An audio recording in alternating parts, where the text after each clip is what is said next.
శ్రీమాత్రే నమః. ఈరోజు నేను మీకు బ్యూటిఫుల్ టెంపుల్ అయితే చూపించబోతున్నాను. భద్రకాళి అమ్మవారి టెంపుల్. ఈ టెంపుల్కి ఎంట్రన్స్లో వినాయక స్వామి టెంపుల్ ఉంటుంది, పెద్దది. ఇది ఎక్కడ ఏందనే డీటెయిల్స్ మొత్తం పెడతాను మీకు, వెళ్ళండి అవసరమైతే. చూడండి, ఈ టెంపుల్కి ఎంట్రన్స్లో నాగేంద్ర స్వామి పడిగలు, ఆంజనేయ స్వామి విగ్రహం అయితే ఉంటాయి.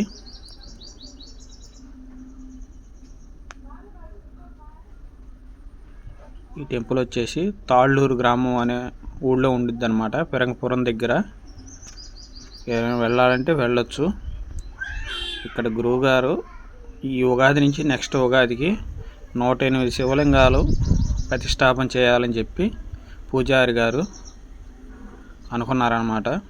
ఇందులో మీరు కూడా భాగస్వాములు అవ్వాలంటే చేరండి.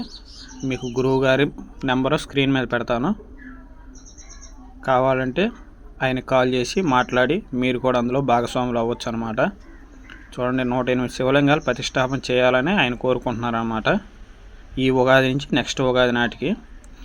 ఇక్కడికి ఎలా వెళ్ళాలంటే ఈ పెరంగపురం సెంటర్ ఉంది కదండి, ఇక్కడి నుంచి ఇది రైల్వే స్టేషన్ వెళ్ళే రోడ్డు. పెరంగపురం సెంటర్ నుంచి దాటిన తర్వాత మనకైతే గేట్ వచ్చింది, రైల్వే గేటు దాటి అదే తార్ రోడ్లో 4 కిలోమీటర్లు వెళ్తే మనకు తాళ్ళూరు అనే గ్రామం అయితే కనపడిద్ది. ఆ గ్రామం దాటిన తర్వాత కరెక్ట్గా పొలిమేరలో ఉండిద్ది అనమాట ఈ టెంపుల్. తాళ్ళూరు గ్రామం దాటంగానే పొలిమేరలోనే ఉంటుంది, మనకి ఇలా కనపడిద్ది అనమాట. వినాయక స్వామి టెంపుల్, భద్రకాళి అమ్మవారి టెంపుల్. ఇది ప్రతిష్టాపన చేసి కరెక్ట్గా సంవత్సరం అయింది. ఇప్పటికి టెంపుల్ అయితే ఇంకా నిర్మాణంలోనే ఉంది, అవ్వలేదు. ఎవరైనా సహాయ సహకారాలు అందిస్తే ఆ డిస్ప్లే మీద నెంబర్ ఉండేది కదా, ఆయన్ని కాంటాక్ట్ అవ్వచ్చు మీరు. అమ్మవారి విగ్రహం అయితే దివ్యోపమానంగా ఉంటుంది అనమాట. 10 అడుగుల యాక్సిలా విగ్రహం, చాలా బాగుంటుంది అమ్మవారి విగ్రహం. ఇక్కడ అది కూడా చూపిస్తాను. అమ్మవారిని చూసే ముందు కాలభైరవుడు, అమ్మవారి వాహనం సింహం. చూడండి, టెంపుల్ అయితే నిర్మాణంలో ఉంది. ఇంకా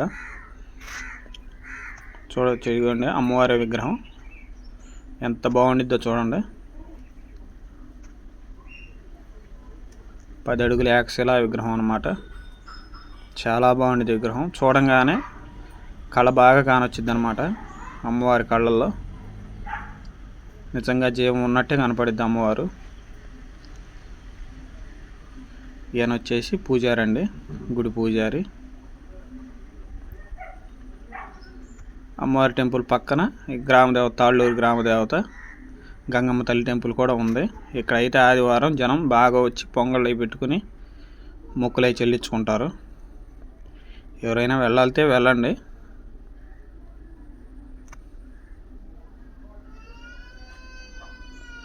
వాతావరణం కూడా చాలా బాగుండిద్ది. ఇక్కడ చుట్టూరు పొలాలు, ఖాళీ స్థలాలతో చాలా ఆహ్లాదకరంగా ఉండిద్ది వాతావరణం. వెళ్ళి చూడండి, తరించండి.